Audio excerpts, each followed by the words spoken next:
So let's move on to our second session, sourcing solutions to save our oceans. To continue watching, please make sure you click on the Stage 3 banner available on the digital platform, or you can also click on the Stage 3 button, which is in the chat tool right now, of course. So here we go for sharing solutions.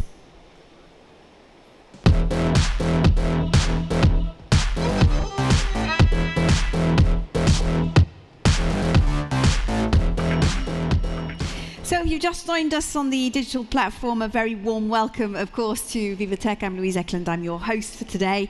And for this discussion, I have friends that have just joined me, which is fantastic as well on the set.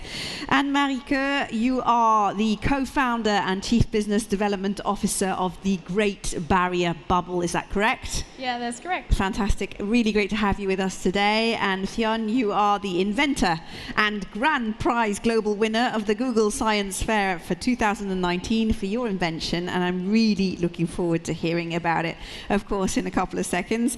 If you wish to share any comments, you want to ask your questions, go for it. If you're here in the room, you can use the chat. If you're behind your screens, wherever you are in the world, we want to hear from you as well. We want it to be interactive, and we're going to do that this morning with you. And Fionn, thanks both for being here today. I know you've come from afar. Fionn, I'm going to start with you. So during our preparation, we asked you, first of all, to come with a photo today. And I'd like to see it straight away, because I think it's going to get us into the groove, get us into the mood here.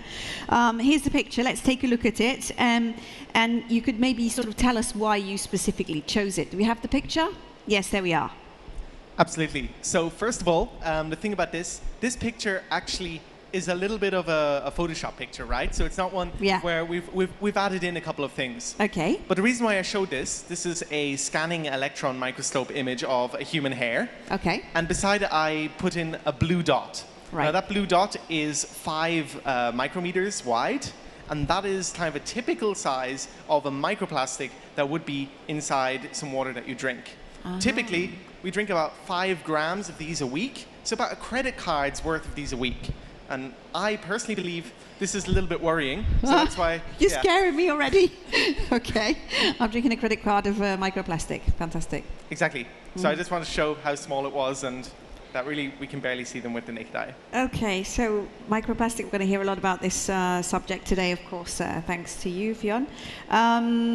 What's the real problem here, first of all? Tell us, with the microplastic. Totally. So I think microplastic is a very big problem and very broad as well, sadly. But I think that the whole problem with microplastic is it is a problem that we can't see. They're tiny plastic particles that are suspended in, let's say, water and in the environment. And what's really bad about them is that these plastic particles not only can cause harm when they get ingested and absorbed by us. Recent research actually suggests that they can cross the blood-brain barrier in certain circumstances. What does that mean? They can cause a lot of harm. Okay, yeah, we get it. We don't want to get too much into the gory details, do we? And what's even worse is that, well, they're really difficult to remove from water because they're just so tiny. Okay. Using a normal filter would just take a really, really long time. And sadly, technology is not quite there yet to do that. But luckily, I think, that allows space for people to invent and create and try and make a difference. People like you. Well, I'm trying my best, but I think, young people, hopefully. Great, fantastic. How did you become aware of this issue? Because it's not something we sort of come across every day, I guess, for the normal Joe Bloggs. So I grew up in West Cork in Ireland, and I love doing 2 things. It rains a lot in Ireland, by the way. No, it doesn't. So when it's raining, I love inventing, playing with Lego, or putting little electrical circuits together, making robots. And when it's not raining, I go out exploring with my kayak or sailing. And what I really love about this is being able to see the environment. But what I don't love is being able to see plastic on the shores of the coastline everywhere. So these are large plastics. But when I looked at them a bit more closely, I noticed tiny bits were breaking off. And that's what started my journey. I wanted to see what happens to these tiny pieces. Because when a plastic is big, nothing can eat it. But when it gets smaller, it can be ingested by a lot of organisms. So then I started looking into ways to measure these. It turns out there is no standardized way to measure for microplastics, which means that I first had to kind of develop a method to measure them. So I built this thing called a spectrometer, Okay. as one does, to measure microplastics. And then I realized there's a lot of plastic in the sea around Ireland. And that's what then really worried me, and I wanted to see if there were ways to remove them from water. And sadly, I couldn't really find any standardized methods as such. I thought, well, the worst that could happen is that I could create something that doesn't work, but I'd still have a fun time inventing. This is the inventor thing going on here. Fantastic. Yeah, try it, and if it doesn't work, we'll try something else. And Yeah. so, but you found something that worked, didn't you? Exactly. Aha. I'm currently scaling it, but yes, I found a method that works. Essentially, this method uses a magnetic liquid. You can actually see it here in the video.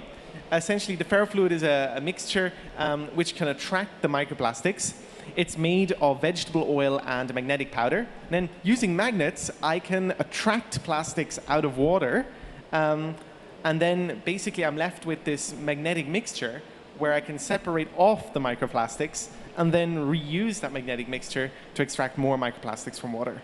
Fantastic. It's quite an amazing discovery, isn't it? I mean, that's why you won the prize, I guess, at the fair, at the science fair. Yeah, I find it really cool to watch. I think it should become one of those, YouTube satisfying videos, right? But what I really love about inventing is not just the actual invention, the outcome, but more the process. And I think that is what really drives me to do what I love doing, and that is playing with science. And I think that bringing in a sense of creative play into science is the most important thing right now to get innovations working. Yeah, so what you're saying is getting excited about it makes you, makes you more creative, actually. Totally. And I also think for me, being outside, but also I think as a child, a lot of people have this prejudice against young inventors, right? But I think that those are the people who possess the creativity. They perhaps have not been drilled into this specific framework, and they might connect things from different areas. And I think that is a really, really important part of invention, connecting different areas which haven't been connected before. And I think youth have the power to do that. What are the main challenges maybe that you are facing today? So I think I'm not quite as advanced as your amazing technology, but I think one of the bigger challenges I think is actually financial, because of course I need testing grounds to be able to test these technologies to remove microplastics from water. But also I need to have the resources to be able to try out all these crazy ideas, right? And I think that's one of the challenges. But another challenge is trying to get this adopted in the right place, because I think there's a lot of issues where, for instance, it might be difficult to access exactly the place where you would want to build a technology. My technology, for instance, is most applicable there where plastics are entering the sea, and trying to find a testing ground of a wastewater treatment plant or a drinking water treatment plant, because what I can also do is clean drinking water before consumers then drink it. That is a real challenge.